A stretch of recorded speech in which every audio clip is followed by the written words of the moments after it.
Ang bagong estudyante ay nagsimulang makipag-away. Ang lahat ng miyembro ay napakawalang awa at hindi duwag. Si Choi Hong-in, ang kilalang bully ng paaralan, ay tinuturuan ang kanyang mga tauhan at hindi sinasadyang nahulog niya ang tape player ng bagong estudyanteng si Kim Ujim. Ito ay isang regalo mula sa kanyang kuya bago ito namatay. Ang malakas na sigaw ni Ujim ay ikinagulat at ikinabigla ni Hong-in. Anong kailangan mo sa akin sa oras na ito? Matapos ang sandaling pagkabigla at hindi makapaniwala sa kanyang narinig, si Hong-in ay napahiya at nagalit. Hindi niya matanggap na hinamon ang kanyang otoridad sa ganitong paraan. Agad na sinipa ni Choi Hong-in si Ujim na ikinabwal nito sa lupa at labis na nasaktan. Sinimulan ni Hong-in na tanungin kung bakit ang isang mahinang manok na tulad ni Ujim ay naglakas loob na magtaas ng boses sa kanya. Pagkatapos ng klase, pinahinto ni Choi Hong-in si Ujim na para bang tinutukso ang isang tuta at agad itong hinila sa isang liblib na sulok. Nagsorry si Ujim para sa ginawa niya kaninang tanghali, ngunit hindi pa rin ito pinatawad ni Hong-in. Pagkabukas pa lang ng bibig nito, agad na siyang humingi ng pera. Pagkatapos mag-alinlangan sandali, tahimik na inilabas ni Ujim ang kanyang wallet. Ngunit hindi pa doon natatapos ang pangyayari, lalo pang naging masama si Choi Hong-in. Tinawag niya ang kanyang sarili sa paglalagay ng kanyang numero sa cellphone ni Ujim nang walang pag-aalinlangan. Ginawa niya ang kanyang sariling mga panuntunan mula ngayon hanggat nagpadala siya ng mensahe kay Ujim. Kailangan nitong sagutin siya sa loob ng 10 segundo. Sa bawat segundo ng pagkaantala sa pagsagot, isang sampal sa mukha ang matatanggap nito. Mukhang hindi siya natatakot, ngunit sa katunayan ay natatakot siya. Hindi mo ba nakikita na nanginginig siya? Nang makauwi sa bahay sa gabi, ugali na ni Ujim na magulat ng kanyang pag-uwi. Tinanong ng ina ni Ujim ang tungkol sa kanyang pag-aaral sa bagong paaralan. Ang kanyang sagot ay maikli ngunit medyo robotic na parang nagpapakilala sa sarili sa mga bagong kaklase. Walang emosyong makikita sa kanyang mukha. Gabi na nang umuwi ang lasing na tatay ni Ujim at pumasok sa kanyang kwarto para tingnan ang kanyang pag-aaral. Mahigpit na sinabi ni Kim Seok-tae na kailangang mag-concentrate si Ujim at hindi dapat magambala kahit isang minuto. Nang makita niyang nagkamali ang kanyang anak, agad niyang inutusan si Ujim na ulitin ang maling sagot ng paulit-ulit. Ito ang naglalarawan sa totoong buhay ni Kim Ujim. Sa labas, isa siyang perpektong at mahusay na estudyante, ngunit sa loob, siya ay isang bata na nabibigatan sa bigat ng mga panggigipit sa kanyang mga balikat. Ang matagal na panahong pagpipigil at pagkontrol ay nagpapalaki sa kanya ng isang lakas na maaaring sumabog anumang oras. Kinaumagahan, bago pumasok sa paaralan, inutusan ni Choi Hong-in si Ujim na dalhin ang almusal nito sa kanyang upuan. Hindi sinunod ni Ujim ang sinabi ni Hong-in, kaya lumapit ito nang walang sinasabi at sinampal si Ujim. Humingi ng paumanhin si Ujim at sinabing nakalimutan niya. Agad na nagalit si Choi Hong-in at pinagalitan si Ujim kung bakit siya naglakas loob na magsuot ng earphone habang nagsasalita siya. Agad niyang kinuha ang music player nito, ngunit matagal siyang naghanap at hindi niya makita ang power switch. Nakita ni Ujim ang music player.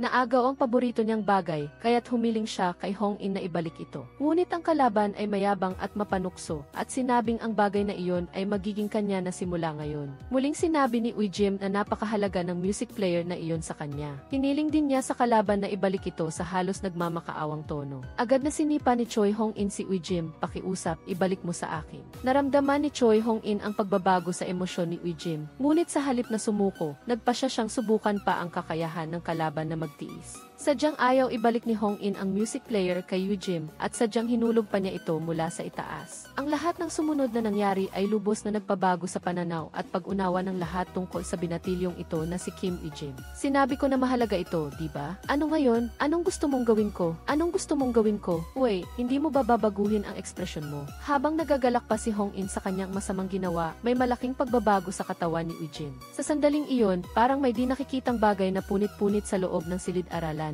hindi sa pisikal na antas. Ang tupa na matagal ng tahimik at masunurin ay biglang naging isang gutom na lobo. Agad na nagsigawan ang mga kaklase sa takot. Hindi sila makapaniwala sa nakikita nila. Ang karaniwang mahinang estudyante na si Kim Ujim ay nagpakita ng isang kamanghamanghang lakas. Bukod pa rito, ang estilo ng kanyang pakikipaglaban ay hindi tulad ng ginagamit ng isang walang karanasan na tao. Sinubukan ni Choi Hong-in na lumaban, ngunit mabilis niyang nalaman na siya ay nasa isang napaka-disadvantage na posisyon. Ang bagong estudyante na dating binuli ni Choi Hong-in ay biglang nagpakita ng lakas. Nararamdaman niya ngayon ang isang banta na hindi niya pa nararanasan noon. Ang mga mata ni Ujim ay ganap na nagbago. Ang kalmado at nagniningning na liwanag sa kanyang mga mata ay nagdulot ng panginginig sa lahat ng nakakita sa eksena. Walang ginamit na kakaibang kasanayan si Kim Ujim, ngunit bawat galaw niya ay puno ng pinakamalupit at pinakamabangis na kalupitan. Baliw ka, isa-isa lang, huwag kang makisali. Sino ka ba? Ako ang referee. Tila lahat ng galit, pagkabigo at sakit na naipon sa loob ng maraming taon ay nakahanap ng daan palabas at sumabog sa sandaling iyon.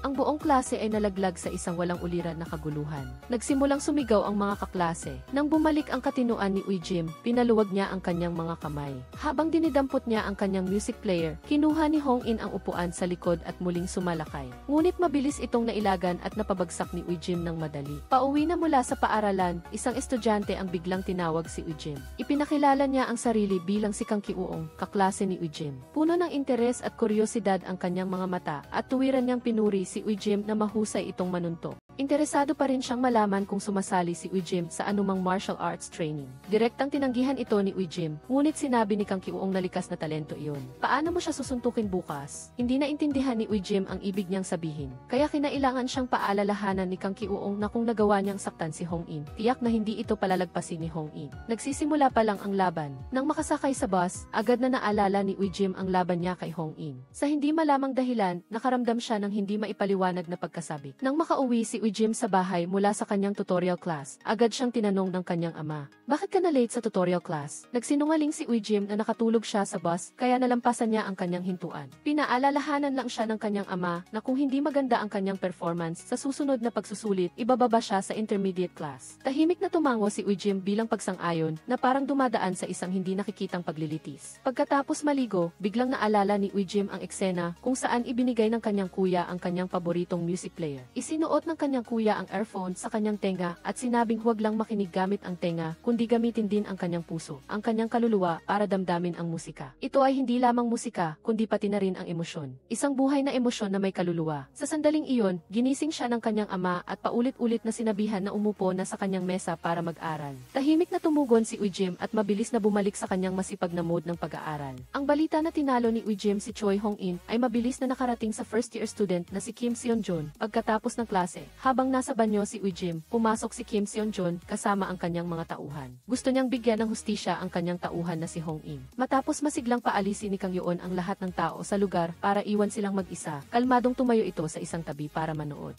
Agad na inutusan ni Hong In si Yoon na lumabas, ngunit binanggit ni Kang Yoon ang matinding laban kahapon at sinabing talagang mapanganib ang suntok ni Ujim. Pati siya ay napatumba ni Ujim sa lupa. Hindi rin niya maitago ang mapanukso at mapanlait na ngiti sa gilid ng kanyang labi. Habang tensyonado ang kapaligiran sa banyo, nagtanong si Ujim kay Seon-jun kung bakit siya nito pinag-initan. Sinubukan pa rin niyang ipaliwanag ang nangyari kahapon at binigyang diin na humingi na siya ng paumanhin sa kalaban. Bukod pa rito, ang mga tao ni Choi Hong In ang naunang nanakit, ngunit si Kim Seon-jun. Walang balak si Seon-jun na pakinggan ang anumang paliwanag niya. Ang kailangan niya ay hindi ang katotohanan, kundi ang ganap na pagpapasakop sa kanyang kapangyarihan. Pagkatapos, agad na sinabi ni Seon-jun na lumuhod si Ujim, ngunit nanatili itong nakatayo. Kalmado lang itong sumagot, "Bakit ako luluhod?" Nawala ng pasensya ang kalaban at agad na naging malamig ang tono nito, na may matinding puwersa, at inutusan si Ujim na lumuhod sa harap niya ng 3 beses ng sunod-sunod. Unti-unting tumigas ang hangin. Sa sandaling ito, biglang dumating ang kanilang guro. Nagalit ang guro. Nagtanong siya kay Kim Seon-jun kung nanakit na naman ito, at sa harap ng lahat, tinanong niya kung bakit niya sinasaktan ang bagong estudyante. Sa harap ng pagtatanong ng guro, hindi umimik si Kim Seon-jun. Agad na inutusan ng guro ang lahat na umalis. Nang matanggap ang utos, mabilis na lumapit si Kang Jun at dinala si Ujim sa klinik para gamutin ang kanyang mga sugat. Pagkatapos, galit na hinarap ng guro si Kim Seon-jun at tinanong kung miyembro ito ng isang gang. Natuto ka lang ng ilang suntok at kung saan-saan mo na lang ginagamit. Kung ganoon, isa kang masamang tao.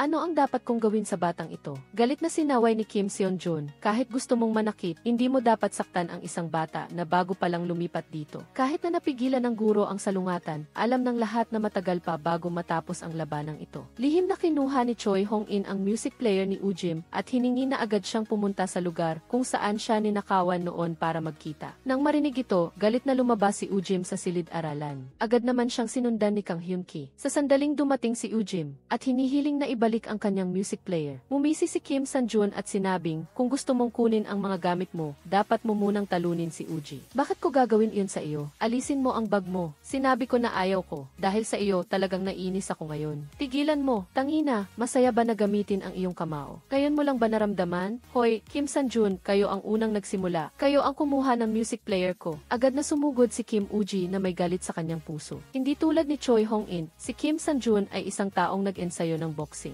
Ang bawat suntok niya ay ay napakalakas at may propesyonal na kasanayan. Sa harap ng sistematikong pag-atake ni Kim San-jun, hindi nagtagal ay humina ang posisyon ni Uji. Ang kakayahan sa boxing ng kalaban ay malinaw na mas mature kaysa sa kanya at mas malaki rin ang lakas. Paulit-ulit na pinatumba ni San-jun si Uji, ngunit patuloy pa rin siyang tumatayo. Sa bawat pagbagsak, inaayos ni Uji ang kanyang paghinga at muling sinusuri ang paraan ng pag-atake ng kalaban. Unti-unti, nagsimula siyang hanapin ang ritmo ng pag-atake. Bagaman ang kanyang diskarte ay hindi kasing galing ng kalaban, natuto rin si Uji kung paano umiwas at magprobe. At ginamit din niya ang mga fakes para lituhin ang kanyang kalaban. Sa wakas, nakahanap din si Uji ng pagkakataong umatake. Ang kanyang suntok ay tumama ng malakas sa mukha ni Kim San-jun na nagparamdam sa kalaban ng banta sa unang pagkakataon. Ngunit dahil dito, naging maseryoso si Kim San-jun sa laban. Nagpakawala siya ng sunod-sunod na suntok na nagdulot ng pagdugo sa mukha ni Uji. Halos mawalan siya ng kakayahang magpatuloy sa laban. Sa sandaling malapit nang bumagsak si Uji, bigla niyang naalala ang mga salitang sinabi sa kanya ni Kang Eun-ki, kung gusto mong manalo, hindi siya dapat bitawan ni Kim Seon-jun at kailangan silang magkasama sa sahig. Huwag mong bigyan ng pagkakataon ang kalaban na ipamalas ang kanyang mga kamao. Agad na sinunod ni Ujim ang utos at nagsimulang kumilos. Niyakap niya ng mahigpit ang baywang ni Kim Seon-jun at sabay silang gumulong pababa sa hagdanan. Napakadelikado nito, ngunit ito lang ang tanging pagkakataon niya. Nang aakyat na si Kim Seon-jun, desididong hindi na siya binigyan pa ni Ujim ng isa pang pagkakataon. Agad niyang sinipa ang kalaban na nagpabagsak muli dito sa lupa. Pagkatapos, nagsimulang baliw na atakehin ni Ujim ang kanang binti ni Seon-jun. Alam niya na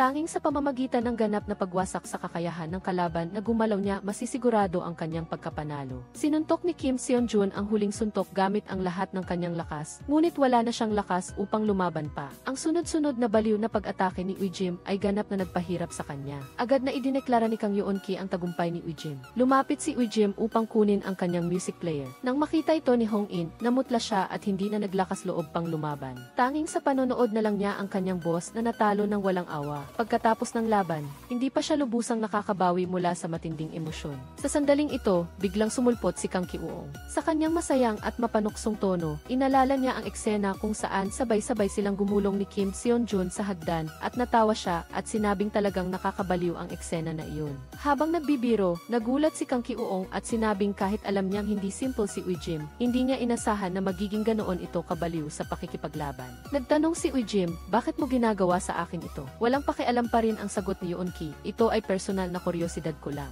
Sinusuri niya si Ujim na parang isang atleta, kalmado at tumpak na sinusuri na si Ujim ay hindi lumalaban gamit ang kanyang mga kamao, kundi sa pamamagitan ng kapaligiran. Posibleng hindi niya talaga alam kung paano gumamit ng kamao, ngunit ang hindi makontrol na apoy at pagiging agresibo sa loob niya ay tulad ng isang tunay na mandirigma. Para kay Kang Ki-uong, ang isang tunay na malakas na tao ay hindi ang mismong nananakit, kundi ang taong may kakayahang magmasid. Kinamumuhian niya ang mga basura na nagmamayabang lang dahil sa kanilang dami. Mula sa simula pa lang, kinamuhian na niya ang mga estudyanteng natatakot sa malalakas at nambubuli sa mahihina. Sa sandaling ito, biglang umilaw ang cellphone ni Ujim. Tinatanong ng kanyang ama kung bakit hindi pa siya nakakarating sa tutorial class at bakit hindi niya sinasagot ang mga tawag nito. Hiningi ni Ujim ang tulong ni Kang Ki-uong. Gusto niyang makipagpalit ng damit dahil marumi ang kanyang damit at hindi siya maaaring umuwi ng ganito at ipakita ang sarili sa kanyang mga magulang. Masayang pumayag si Kang Ki-uong na parang mula sa isang pagsubok ay nagiging isang magandang samahan. Bago umalis, hindi nakalimutan ni Kang Ki-uong na ibato si Ujim ng isang tubi ng foundation. Pwede mo itong gamitin para takpan ang mga sugat mo para hindi ka mahalata ng mga magulang mo. Pinagmamasdan ang paalis na si Ujim, mahinang bulong ni Yeon-ki, talagang kakaiba ang taong ito. Samantala, si Hong-in at ang kanyang mga tauhan ay nag-uusap ng may pag-aalala tungkol sa pinsala ni Kim Seon-jun. Nag-aalala sila na kung malaman ito ng second year boss, magiging hindi maganda ang kalalabasan. Kinaumagahan, agad na napansin ni Kim Seok-tae ang pasa sa sulok ng labi ng kanyang anak na si Ujim. Paliwanag ni Ujim na hindi niya sinasadyang mabangga ito habang naglalaro ng basketball. Kasabay nito dahil natalo si Kim Seon-jun sa pakikipaglaban kay Ujim.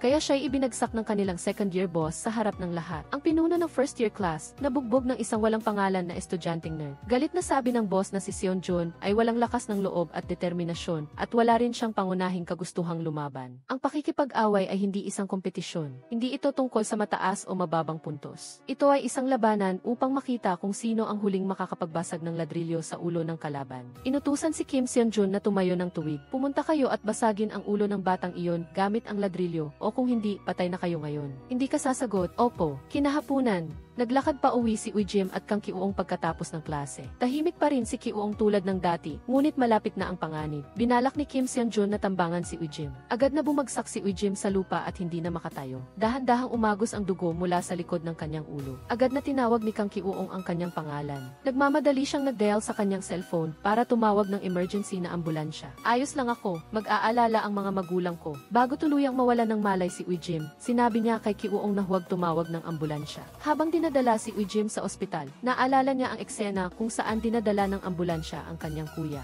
Pagkatapos magising ni Ujim, ang una niyang reaksyon ay tumakas mula sa ospital at pumunta sa kanyang after-school class. Ngunit sa sandaling iyon, dumating ang mga magulang ni Ujim. Nag-aalala ang ina ni Ujim na tingnan ang mga sugat ng kanyang anak. Samantala, ang mga nagplano na turuan si Ujim ng leksyon ay napagtanto ang kabigatan ng kanilang ginawa. Nagsimula silang magsisi at mag-alala na seryosong nasugatan nila si Ujim. Nang marinig ng ina ni Ujim ang doktor na nagsasabi na ang mga sugat ng kanyang anak ay hindi seryoso, sa wakas ay nakahinga siya ng maluwag. Tinanong ni Kim Suk-tae ang kanyang anak, ano ang nangyayari rito? Si Kang Yum-ki ay nagsinungaling na si Ujim ay nadulas at nahulog sa hagdan. Upang gawing mas natural ang kwento, detalyadong sinabi ni Yum-ki na sa daan patungo sa bus stop na laging dinadaanan ni Ujim mula sa paaralan papunta sa kanyang after-school class. Mayroong ilang hagdan kung saan madalas na may nadudulas at nahuhulog at hindi niya nakalimutang bigyang diin na siya mismo ay nabalian din ng buto doon. Habang nag-uusap, biglang binago ni Kim Suk-tae ang paksa at tinanong ang akademikong pagganap ng binatilyo na kasama ng kanyang anak. Si Kang Hyun-ki ay diretsong sumagot. Sinabi niyang hindi maganda ang kanyang performance sa pag-aaral at pagkatapos ay nahihiyang nagpaalam sa dalawang magulang at umalis. Nagsorry si Ujim sa kanyang ama. Paulit-ulit siyang humingi ng tawad. Alam ni Ujim na pinag-alala niya ang lahat, lalo na ang kanyang mga magulang. Tumayo si Kim Suk-tae sa tabi ng kama ng ospital. Tiningnan ang mga sugat sa mukha ng kanyang anak at isang sandaling pinigilan na emosyon ang lumitaw sa kanyang mga mata. Huwag kang masaktan, huwag kang sumakit. Paumanhin po, bumangon ka na, hindi ba masakit sa likod ang ganyan? Uy, may nakilala akong kamukha mo noong sumunod na araw. Nakita niya si Ujim na pumupunta sa klase tulad ng dati. Humarap si Sonjun at nagtanong, bakit ka pa pumapasok sa eskwelahan? Kung sinaksak ka na, manatili ka na lang at magpahinga. Hindi ko nababanggitin ang panloloko mo sa akin kahapon, pero tapusin na natin ito dito. Kung mayroon ka pang kaunting respeto sa sarili. Sa kabilang banda, si Choi Jae-hyuk, ang leader nila, ay galit na nagtanong kay Kim Sonjun kung bakit hindi niya dinala si Ujim sa kanya. Natatakot ba si Kim Sonjun kay Ujim o mas mahirap harapin ang isang leader na tulad niya? Sa harap ng tanong na ito, nautal na nagpaliwanag si Kim Sonjun na sinabi niyang binugbog niya si Ujim kahapon at hindi na maglalakas loob pa ang batang iyon. Ngunit ang kanyang pagsisikap ay hindi kinilala. Si Choi Jae-hyuk ay inutusan pa rin siya na manguna sa susunod na misyon. Hindi nagtagal, personal na pinuntahan ni Choi Jae-hyuk ang klase ni Ujim. Hinarap niya ito at tinanong kung siya ba si Kim Ujim. Walang imik si Ujim, kalmado, malamig at walang emosyon ang kanyang mga mata. Nang makita ni Choi Jae-hyuk ang pananahimik nito, nagalit siya at nagtanong kung bakit hindi siya sumasagot. Ang kapaligiran ay biglang naging tense at malamig. Sa sandaling iyon, muling lumabas si Kang Un-ki at sinabing gusto pa nilang magpatuloy.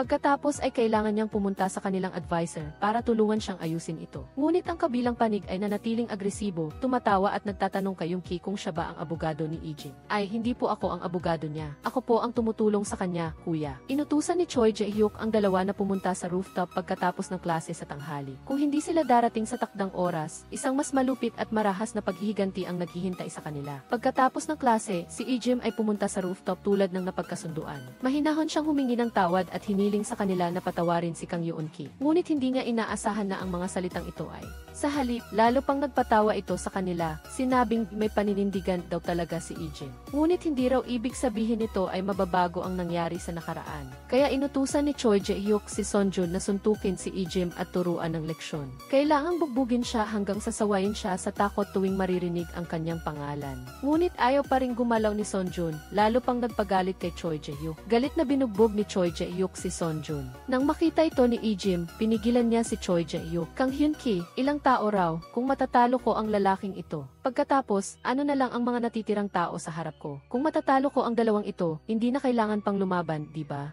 Nang makuha ang tiyak na sagot, agad na sumugod si Ujim at binugbog si Choi Jae-hyuk. Sa hindi inaasahan, si Choi Jae-hyuk, nang walang hawak na kendo sword, ay naging mahina at hindi nakayanan ang mga suntok ni Ujim. Mabilis siyang bumagsak sa sahig. Ngunit nang makuha niyang muli ang kanyang kendo sword, mabilis na nabaligtad ang sitwasyon. Sa hindi inaasahang kritikal na sandali, sumugod si Sonjun at sinipa si Choi Jae-hyuk, kaya siya bumagsak sa sahig. kahit. Agad na pinalibutan ng mga tauhan ni Choi Jae-hyuk si Sonjun. Patuloy namang nagalit si Choi Jae-hyuk kay Lee-jin. Sa tapat ng kawayan na espada, hindi talaga makalapit si Lee-jin sa kalaban. Halos paralisado na si Lee-jin sa puntong ito, ngunit napakalinaw na nakuha niya ang puwang sa kawayan na espada at pagkatapos ay direktang sinubukang mag-atake pabalik sa kalaban. Gusto mo bang makita ang combo ni Kim Sanjun? Sa halip, ipapakita ko sa iyo ang maganda. Nakita ng mga tauhan ni Choi Jae-hyuk ang nangyari at gusto nilang tulungan siya. Agad namang pumunta si Kang Un-ki at pinigilan sila na nagsasabing, hindi ba't sinabi ko kanina na ito ay isang patas na personal na labanan. Ngayon, kung gusto nilang maglaban ng grupo, hindi na siya manonood lang. Ang mga salita ni Yoon-ki ay ganap na nagpagalit sa mga senior na ito. Ang tensyon ay nasa bingit ng pagsabog, ngunit ang binatilyo na ito ay nanatiling kalmado at lumaban. Sinabi ni Lee-jin na sasabihin niya sa guro o tatawag siya sa pulisya. Dahil dito, ang mga senior ay walang nagawa kundi ang mabilis na ayusin ang sitwasyon at umalis. Si Lee-jin ay paika-ikang bumaba mula sa rooftop. Tinanong niya si Yoon-ki kung sino pa ang natitirang kalaban niya. Matapos malaman na may dalawa pang grade 12 student, tiningnan ni Lee-jin ang kanyang relo. May kaunting oras pa bago ang tanghalian at hindi nag-atubili si Lee-jin na harapin agad sila. Bakit aalis ka na agad? Baliw ka na ba? Kakaaway mo lang. Sa kabilang banda, biglang nag-anunsyo si Kim Sonjun na aalis siya sa grupo. Sawa na siya sa mga murang laro ng kapangyarihan. Pakiramdam ni Sonjun na walang saysay ang pagsunod sa mga tinatawag na senior. Ayaw na niyang maging alipin at ayaw na niyang maging manonood. Samantala, si Choi Jae-hyuk ay lumapit sa dalawang senior na sina Nam Son-sik at Heo Son-hak sa pasilyo. Si Nam Son-sik ay lumapit at inalalayan siya. Inalalayan ni Lee-jin siyang maglakad patungo sa pinto ng silid-aralan. Pagkatapos magpasalamat ni Lee-jin, handa na siyang pumasok sa loob. Biglang inabot ni Nam Son-sik ang kanyang kamay at humingi ng pera para bumili ng inumin. Sinabing nauhaw siya matapos gumawa ng mabuting bagay. Ang ganitong uri ng panunukso na may halong banta ay hindi nakakairita kay Lee-jin. Tahimik siyang kumuha ng pera sa kanyang wallet at ibinigay sa kanya. Ngumiti si Nam Son-sik at tumalikod. Sa after-school class noong gabi, mayroong practice exam at si Lee-jin ay nakakuha ng 74 na puntos. Bagaman hindi masama ang resulta, hindi pa rin siya ang top sa klase.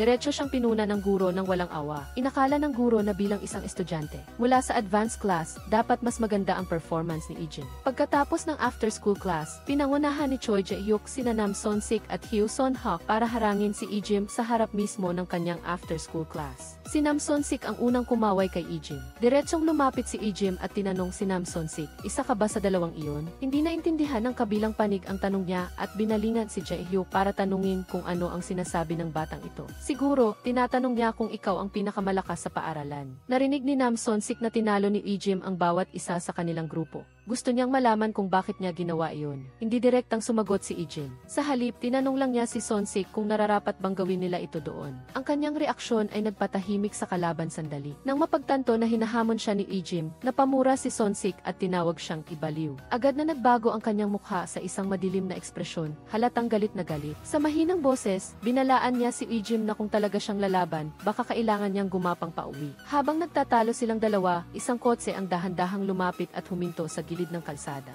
Tumingin si Kim Suk-tae mula sa kotse at tinawag ang kanyang anak na sumakay na. Habang pauwi, tinanong ni Suk-tae si Lee-jin kung mga kaibigan ba niya ang mga taong iyon. Umiling si Lee-jin at sinabing mga schoolmate lang sila, kaya pareho ang kanilang uniforme. Hindi ito pinaniwalaan ng kanyang ama. Sinabi niya na ang mga taong iyon ay mukhang hindi maganda ang ugali. Lumingon si Kim Suk-tae at seryosong sinabi sa kanyang anak na may dalawang uri ng kapangyarihan. Ang isang uri ay pansamantalang kapangyarihan na madaling makuha, ngunit tiyak na panandalian lang sa buhay. Ang isa naman ay pangmatagalang kapangyarihan. Inaasahan niya na maaabot ni Lee-jin ang pangalawang uri ng kapangyarihan at hindi siya matutukso ng panlabas na lakas. Seryosong tumango si Lee-jin sa kanyang ama. Sinabi ni Kim Suk-tae sa kanyang anak na ang layunin ng pagsundo sa kanya ay para sukatin siya para sa isang suite dahil kaarawan ng lolo ni Lee-jin sa linggong ito. Kinabukasan, naghintay sina Nam Son-sik at Heo Sung-uke kay Lee-jin sa pintuan ng silid-aralan. Kinuha ni Heo Sung-uke ang kanyang music player. Si Lee-jin ay tatayo na sana, ngunit pinigilan siya ni Nam Son-sik na umupo. Nagpakita siya ng ngiti at walang ingat na sinabing gusto niya si Lee-jin at gusto niyang makipaglaro sa kanya. Ginamit niya ang pangalan ng laro para itago ang kanyang pagnanais na kontrolin. Hindi kailangang makipag-away o lumaban. Sumali ka lang sa grupo nila at makukuha mo ang kapangyarihan para kontrolin ang buong paaralan. Lahat ay susunod sa iyong utos. Ang tukso na ito, na may halong kapangyarihan at pagnanais na mamuno, ay parang bulong ng demonyo. Ang paaralan ay maaaring maging iyong palaruan. Ang lahat ay kikilos ayon sa iyong gusto. Ipinagmamalaki mo ba iyon? Napakasarap ng pakiramdam, di ba? Tunay na karangalan ito. Kung mayroon kang kapangyarihan, magiging malaya ka at makakapamuno ka. Kahit saan ka pumunta, ganoon din direktang tumama ang counterattack ni Ijim sa problema. Si Nam Sonsik, sinabi na ginagawa lang nito ang mga bagay na tila malaki, ngunit sa totoo lang, ito ay kilos lang ng isang alipores. Ang sagot na ito ni Ijim ay direktang tumama sa pride ng kalaban. Nagpanggap si Nam Sonsik na kalmado, pinuri ang katalinuhan ni Ijim, at sinabing hindi talaga ordinaryo ang utak niya. Pagkatapos, tumayo siya at sinimulang ibuhos ang coke sa ulo ni Ijim, sinabing binili niya ito gamit ang sarili niyang pera. Sa sandaling iyon, tumunog ang bell para sa klase, na parang nagpindot ng key pause, boton sa tensyonadong paghaharap na ito. Pakidalhin ang mga recycled na basura sa labas. Makikita sa birthday party ng lolo ni Ijim. Nagbigay ng pagpapala ang lolo ni Ijim sa mga matatanda. Nagtipon ang buong pamilya sa kainan at tila napakasaya ng kapaligiran. Ngunit sa katotohanan, mayroong isang dumadaloy na alon sa ilalim. Biglang tinanong ng lolo si Ijim kung bakit sa ganitong mahalagang panahon ay bigla siyang lumipat mula sa sikat na Selmoon School patungo sa isang masamang paaralan na puno ng mga masasamang estudyante. Ipinahiwatig pa niya na ang pagpili na ito ay dahil gusto niyang iwasan ang kompetisyon. Sa harap ng tanong ng kanyang lolo, kalmadong sinabi ni Ijim ang kanyang damdamin. Gustong-gusto niya ang kanyang kasalukuyang paaralan. Mabilis na sinagip ng ina ni Ijim ang kanyang anak. Sinabi niya na ang isang bagong kapaligiran ay mas makakatulong sa pag-unlad niya. Pagkatapos kumain, sinabi ng lolo kay Ijim na isang tawag lang niya ay mapapatigil na niya ang lahat ng channel ng supply para sa kumpanya ng kanyang ama. Alam mo ba kung ano ang tawag dito? Pag-abuso sa kapangyarihan po, lolo. Lolo, menor de edad pa po ako. Natututo akong uminom mula sa mga matatanda. Inumin mo ang ibinigay sa iyo ng matatanda. Napilitan si Ijim na inumin ang buong baso ng alak. Pagkatapos, binago ng lolo ang paksa at nilinaw ang kanyang pagkakakilanlan at posisyon. Siya ang boss, siya ang nagkokontrol, ang pinuno ng chain of benefits ng pamilya na ito. Diretsong sinabi ng lolo na hindi naintindihan ng ama ni Ijim ang realidad noong panahong iyon, na nais niyang tahakin ang sarili niyang landas, ngunit sa huli, wala siyang nagawa kundi ang bumalik sa pamilya. Mayroon sana siyang mas malawak na espasyo para sa pag-unlad, ngunit dahil lumayo siya sa proteksyon ng kapangyarihan ng pamilya, wala siyang nagawa. Hanggang ngayon, kung walang tulong ng lolo, wala pa rin siyang magagawa. Binigyang diin ng lolo ni Ijim na sa sandaling gusto mong tumakas, iyon mismo ang sandali na kailangan mong magtiis at magpatuloy. Dahil ito ang card na nagpapasya kung ang isang tao ay maaaring maging boss o hindi. Ang ama at kapatid ni Ijim ay parehong hindi nakapasa sa pagsubok na iyon. Ngayon, si Ijim na lang ang natitirang pag-asa ng lolo. Hiniling ng lolo na bumalik siya sa Selmoon School. Sinabi niya na kailangan lang niyang tumawag. Muli, ipinakita niya ang kanyang kapangyarihan sa sistema ng edukasyon at resources. Sa harap ng hinaharap na dinisenyo ng lolo para sa kanya, sa wakas ay nagsalita si Ijim. Sinabi niyang kung babalik siya sa Selmoon High School, mamamatay siya. Sinusira na rin siya ng sarili niyang ama. Lumabas si Ijim sa pinto. Bigla niyang nakita ang anino ng kanyang yumaong kuya. Akmang lalapit na sana siya ng aksidenteng mahulog siya sa swimming pool. Buti na lang at mabilis na tumalon si Suktae para iligtas ang kanyang anak. Sinisi ng ina ni Ijim ang lolo kung bakit pinipilit niyang gawin iyon kay Ijim. Naniniwala siya na ang isang bata ay kailangang palakihin ng matatag at dapat kayanin ang pressure. Naniniwala ang lolo na ang kahinaan ng mga magulang ang dahilan kung bakit naging mahina at mahiyain ang anak. Diretsong sinabi ng lolo na ang lohika ng pamilya ang sumisira kay Ijim.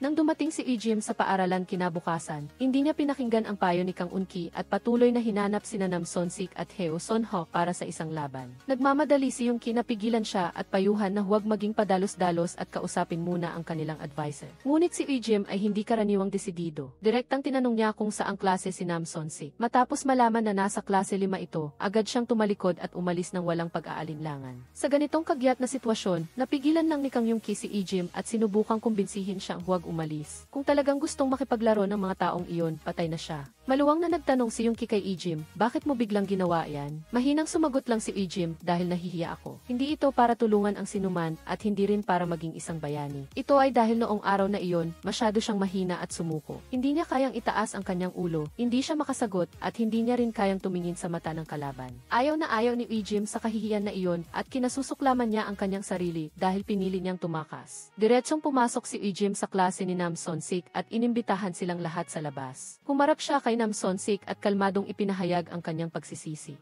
Ang kanyang pagsisisi tungkol sa araw na iyon ay dapat ininom niya ang buong lata ng Coke. Ito ay parang pinababa niya ang sarili at nangangahulugan din na handa na siyang tumigil sa pagtakas. Tumawa si Nam Sonsik at inabot ang bote ng Coke kay Ijim. Sinabing binili pa rin niya ito gamit ang kanyang sariling pera. Agad na kinuha ni Ijim ang bote ng Coke at seryosong nagpasalamat. Pagkatapos, ibinuhos niya ang lahat ng laman ng bote sa ulo ni Nam Sonsik. Sa tingin ko, hindi ka makikipag-away sa akin. Ayusin na ba natin ito dito? Walang niya, nasayang ang Coca-Cola. Labas tayo, ang kapaligiran ay parang sasabog. Sa sandaling iyon, dumating ang kanilang advisor. Nang makita ang klase na naging magulo, nagalit siya at sumigaw. Pinagalitan niya si Nam Sonsik dahil sa paggawa ng gulo at tinanong pa siya kung itinuturing ba niya ang sarili niyang boss ng mga kriminal. Si Nam Sonsik ay nanatiling nonchalant, ngunit sinubukan niyang kalmahin ang sitwasyon. Naglakad pa siya patungo sa guro at minasahe ang balikat nito. Sa huli, nilunok na lang ng guro ang kanyang galit at sinabi, ito na ang huling pagkakataon. Sa kabila ng pag-aalala, pinatawad pa rin sila ng guro. Pagkatapos, sinabi ni Nam Sonsik kay Ijim na magkita sila sa music room sa tanghali. Kapag hindi ka dumating, huwag mong sisihin ang kanyang kawalan ng kagandahang loob. Ang banta sa likod ng mga salitang ito ay ganap na nagbubunyag ng paparating na paghaharap. Sa oras ng tanghalian, nagpunta si Rajoon mo sa music room tulad ng napagkasunduan. Kumuha si Baix yung Chan ng isang Rubik's Cube at nagbigay ng isang mapagpipilian. Gusto mo bang sumama sa akin o mamatay dito? Walang pag-aalin lang ang sumagot si Rajoon mo. Bilisan na natin ito. Kailangan kong mag-aral para sa exams. Agad silang naglaban. Ang mga suntok at sipa ay sunod-sunod na sumasadsad ng walang habag. Ang laban na ito ay mas mapanganib kaysa sa dati.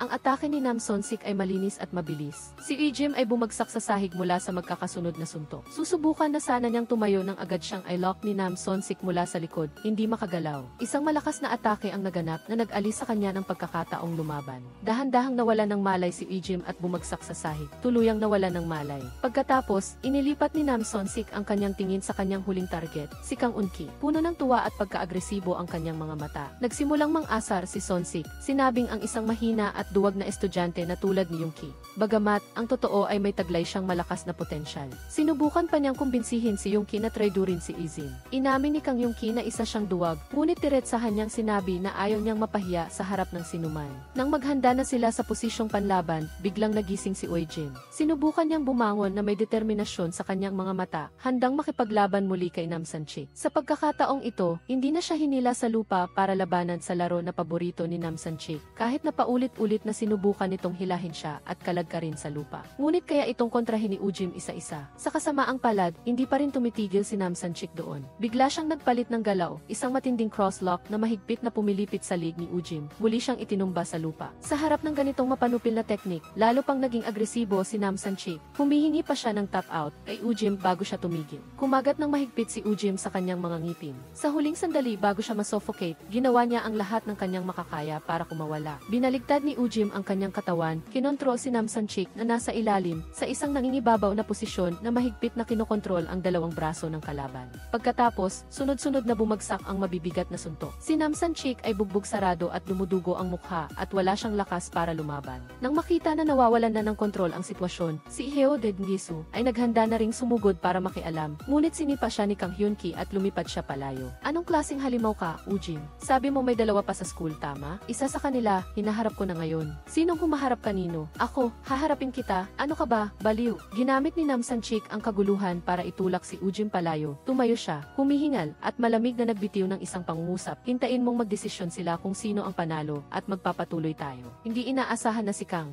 Si Eun-ki ang tunay na nagkukubling master. Ang kanyang kilos ay maliksi at ang kanyang reaksyon ay kahanga-hanga. Si Heo Sung-up ay hindi man lang makalapit kay Eun-ki. Isang serye ng mga suntok ang bumagsak. Si Heo Sung-up ay bumagsak sa lupa. Si Kang Eun-ki ay natapos ang laban sa isang iglap. Ito ang welfare ng mga tagahanga, grabe. Si Kang Eun-ki ay lumingon at sinabi kay Nam Sonsik, ang pagdurugo ng ilong ay nangangahulugang talo ka na. Ngunit wala siyang balak na umatras. Kung hindi kayo bubugbugin hanggang sa mabasag ang inyong mga kamay at paa, malamang hindi pa kayo matauhan, ano. Pagkatapos, si Nam Sonsik ay muling lumaban. Binigyang diin niya na lahat ng ito ay sariling desisyon ni Ujim. At ginawa lang niya ang kahilingan mo. Binalaan ni Nam Sonsik si Ujim. Sinabi na kung talagang mababali ang siko mo, baka mahirap na itong gumaling. Ang kapaligiran ay naging sobrang tensyonado. Sa gitna ng kaguluhan, sinamantala ni Ujim ang pagkakataon na baguhin ang pagkatalo sa panalo. Nagpakawala ng isang sorpresang teknik at mabilis na nasupil ang kalaban. Binalaan ni Ujim ang lahat ng naroroon na mas mabuti pang huwag maging masamang tao na nananakot sa iba sa school na ito. Sa sandaling iyon lahat ay naging tahimik. Ang mga masasamang tao ay nabigyan ng aral na hindi nila malilimutan. Ang kanilang paaralan sa wakas ay bumalik na rin sa mga araw ng kapayapaan. Sinabi ni Kang Hyeon-ki kay Ujim na ngayon, lahat ay katulad ng iyong ninanais, wala nang gugulo pa sa iyo, sa wakas ay makapag-aaral ka na ng payapa. Ngunit sa sandaling ito, ang mga mata ni Ujim ay biglang naging walang laman at kakaiba. Hindi siya sumagot kay Yongki na parang ang kanyang kaluluwa ay nalulunod pa rin sa matagal na laban. Kanina kahit na nakaupo sa review class, hindi pa rin napigilan ni Ujim na maalala ang laban na iyon. Napansin ng guro na hindi siya nakatuon, kaya ginamitan niya ang kanyang daliri at tinulak ang kanyang ulo. Paulit-ulit na pinapaalalahanan siya na magtuon ng pansin sa aralin.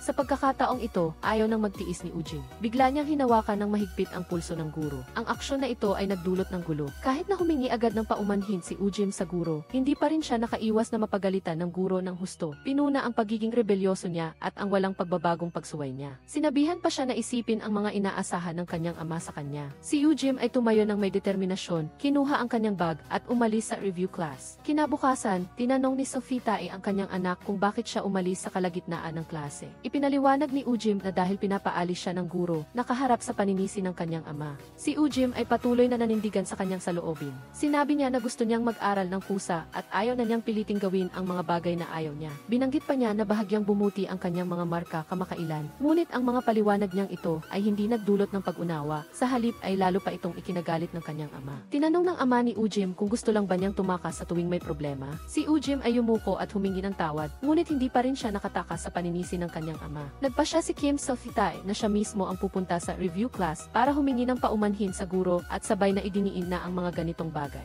ay hindi na dapat mangyari pa. Sa harap ng matinding pressure mula sa sarili niyang pamilya, si Ujim ay mahinang sumagot lang ng isang opo. Pinigilan ang kanyang damdamin at bumalik sa kanyang upuan para magpatuloy sa pag-aaral. Ngayon, tinawag ni Kang Eun-ki si Ujim sa labas. Sinabi niya na hindi pa tapos ang lahat ng ito, nagsisimula pa lang ito ngayon. Ang kanilang kalaban ay hindi lang ang ilang taong nasa harap nila dahil ang masasamang tao ay nasa lahat ng dako. Binanggit ni Yongki na si Ujim ay nag-aral dati sa Seulmuon High School at sabay na tinukoy ang pangalan ng grade 11 student na si Kim Nam-hee sa video. Si Kim Nam-hee ay ginagamit ang kanyang kapangyarihan para turuan ang iba sa loob ng klase. Pagkatapos noon, sinabi na rin ni Yongki kay Ujim ang background niya. Si Kim Nam-hee ay isang may sakit na tao na nagbabalat kayo bilang estudyante at para maibsan ang kanyang stress sa pag-aaral, basta-basta na lang niyang pinipili ang mga mahihina para apihin. Ang ama niya ay propesor sa medical school, kaya sa tuwing may nangyayari, madali niyang mabubura ang mga bakas ng katotohanan, kaya walang sinuman ang makakatalo kay Kim Nam-hee. Nang marinig ito, agad na tinanong ni Ujim si Yongki, anong balak mong gawin? Walang pag-aalin lang ang sumagot si Kang Eun-ki, hahabulin natin siya. Sa sandaling ito, biglang tumunog ang telepono. Sasagutin na sana ni Ujim ang tawag ng kanyang ama, Kang Hyun-ki. Mabilis na kinuha ang telepono niya at sinabihan si Ujim na huwag lang bulag-bulag ang sumunod sa mga plano ng kanyang mga magulang, kundi pakinggan din ang kagustuhan ng kanyang puso. Nabaliw ka na ba? Ganito ka ba ka-brutal maglaro? Balak mo ba akong suntukin? Gusto mo bang mamatay, Kang Hyun-ki? Paumanhin. Nang tumayo si Ujim at maghanda ng umalis, biglang tinawag siya ng isang kaklase para pigilan siya. Pagkatapos, lakas loob na nagpasalamat siya kay Ujim. Lumalabas na dahil dati ay binigyan ni Ujim ng aral, si Choi Hong-in, kaya simula noon, hindi na siya tinakot pa. Gusto niya talagang personal na magpasalamat kay Ujim, ngunit wala siyang pagkakataon. Lumingon si Kang Eun-ki at sinabi sa kaklase na iyon na ang laban na iyon ay hindi talaga para sa kanya. Si Ujim ay hindi kailanman nag-iisip para sa iba. Binubugbog lang niya ang mga tao dahil gusto niyang ilabas ang kanyang sama ng loob sa kanyang ama dahil hindi siya nangangahas na lumaban dito. Kinagabihan, gustong isama ni Sophie Tae ang kanyang anak na si Ujim sa isang high-class party. Ang lolo niya ay gumawa ng pagkakataon para makilala ni Ujim ang mga propesor mula sa medical school at sinabi na ito ang isang magandang resource para sa kanyang pag-aaral sa hinaharap. Si Ujim ay ipinakilala sa iba't ibang tao, isa-isa. Pinilit niya ang sarili na harapin ang mga peking ngiti at mga mapanlinlang na mukha. Ngunit hindi inaasahan ni Ujim na makikita niya ang anak ng propesor na si Kim mula sa medical school, na siyang mismong grade 11 student na si Kim Nam-hee mula sa Seulmuon High School. Ngunit alam ni Ujim sa kanyang sarili na ang outstanding student na ito na may magandang itsura ay sa katunayan ay isang halimaw na nagbabalat kayo bilang tao. Ang masamang pambubugbog na nasaksihan niya ay nagtatago sa likod ng kalmado at tiwalang mukha na iyon. iyon. Ang ganitong uri ng tao ay masasabing mas nakakatakot pa kaysa sa villain, na ipinapakita ng malinaw tulad ni Nam Sanchik, dahil ang kanyang kasamaan ay may kapangyarihan sa likod na tumutulong sa kanyang magtago. May isang maimpluwensyang tao na pinoprotektahan siya bilang isang pag-asa para sa magandang kinabukasan. Si Kim Nam-hee ay kusa na bumati kay Ujim, ngunit si Ujim ay biglang binanggit si Osungbom. Kumusta na si Osungbom? Yung school violence na kinasangkutan mo? Wag na, nandyan pa rin ba ang nakakainit na chismis na iyan? May video rin po. Ujim, hindi ba't siya ang gumawa ng epi para sa mga may kapansanan? Ngunit may chismis na binugbog niya ang isang may kapansanan. Grabe, Kim Ujim. Diyos ko, hindi pa ba tapos ang nakakainis na chismis na iyan? Nang makita ito ni Kim Softae, agad na hinila ang kanyang anak palayo sa lugar na iyon. Galit na sinigawan siya, nabaliw ka na ba? Sa isang napakahalagang party na tulad nito, kung ano-anong school violence ang sinasabi mo. Galit na sinabi na ang taong itinuturing na outstanding senior ay sa katunayan ay isang masamang tao na ginagamit ang violence para takutin ang mga kaklase at kumuha ng pera sa kanila. Ang akusasyon ko ay hindi walang basehan dahil nakita ko ito mismo sa aking mga mata. Agad siyang pinutol ng ama ni Ujim. Sinabi niya na ang mga matagumpay na tao ay laging nakakakuha ng mga masasamang salita. Sinubukan niyang gamitin ang paliwanag na ito para ipawalang bahala ang galit ng kanyang anak. Ngunit si Ujim ay matatag na sumagot na. Iyon ay hindi chismis kundi totoo. Nakita mo mismo sa iyong mga mata, ngunit hindi pa rin natinag ang kanyang ama. Sa mundo bang ito, mayroon lang bang dalawang uri ng tao na siyang mga nagnanakaw ng pera at ang mga ninanakawan? Sa kanyang paningin, ang mundo ay malupit at komplikado. Ang matutong manahimik, maging matyaga, at malaman kung kailan titigil, iyan ang tanging daan tungo sa tagumpay at kapangyarihan. Naniniwala ang kanyang ama na ang kalmadong pagharap ni Kim Nam-hee sa mga chismis ay ang tunay na pagsasanay. Dinala niya si Ujim dito para matutunan niya kung paano maging kalmado sa harap ng lahat ng bagay.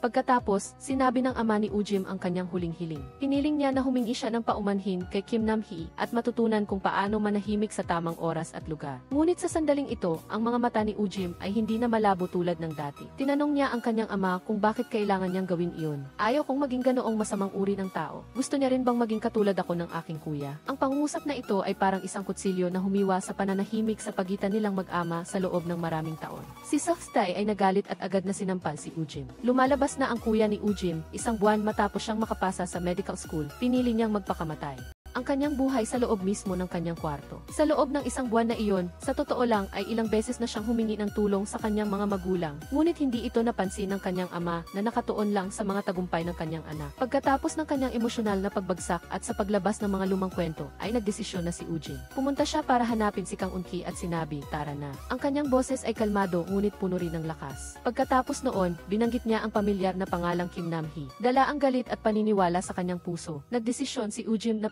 na supilin ang baliw na nagbabalat kayo bilang isang outstanding student. Kinabukasan, sa Seomon High School, ang estudyanteng si Jungwon ay tinatakot. Nakasquat siya sa banyo, sinubukang tumakas, ngunit sinundan siya ni Kim Nam-hee kasama ang kanyang mga kasama. Ang pinto ng banyo ay malakas na kinatok. Si Jungwon ay takot na hindi makapagsalita, ngunit sa huli, ang pinto ay walang awa pa ring sinipa. Ang malupit na karahasan ay bumuhos na parang alon. Si Kim Nam-hee ay paulit-ulit na sumuntok, pagkatapos, hinila niya si Jungwon sa katabing kwarto. Pinuwersa niya itong tumayo, at pagkatapos ay patuloy na nilait si Jungwon sa harap ng lahat. Kinagabihan, si Kim Ujim at Kang Hyun-ki ay nakasuot ng maskara nang sabay silang pumunta sa base ni Kim Nam-hee. Ang kanilang paglitaw ay nagbukas ng isang tunay na counterattack sa school violence na matagal nang dapat natapos. Tinawag nila ang kanilang sarili na high school heroes. Ang kanilang tono ay maihalong biro, ngunit ang kanilang boses ay napakadeterminado at matatag. Idineklara na formal na nagsisimula ang counterattack. Pagkatapos noon, naganap ang isang matinding laban. Mabilis na nasupil ni Ujim ang kanyang kalaban sa isang malinis at mabilis na paraan, kaya naramdaman ng mga masasamang tao ang sakit sa unang pagkakataon. Sa kabilang banda, ginamit din ni Kang Eun-ki ang mga maliliksing galaw para madaling harapin ang mga ito at gamitin ang lakas niya para patunayan kung sino ang tunay na malakas. Pagkatapos manalo, ginamit nila ang telepono para i-record ang buong eksena. Si Kim Nam-hee ay kailangang taos pusong humingi ng paumanhin sa harap ng kamera. Ang kalaban ay pinilit na yumuko at umamin sa kasalanan.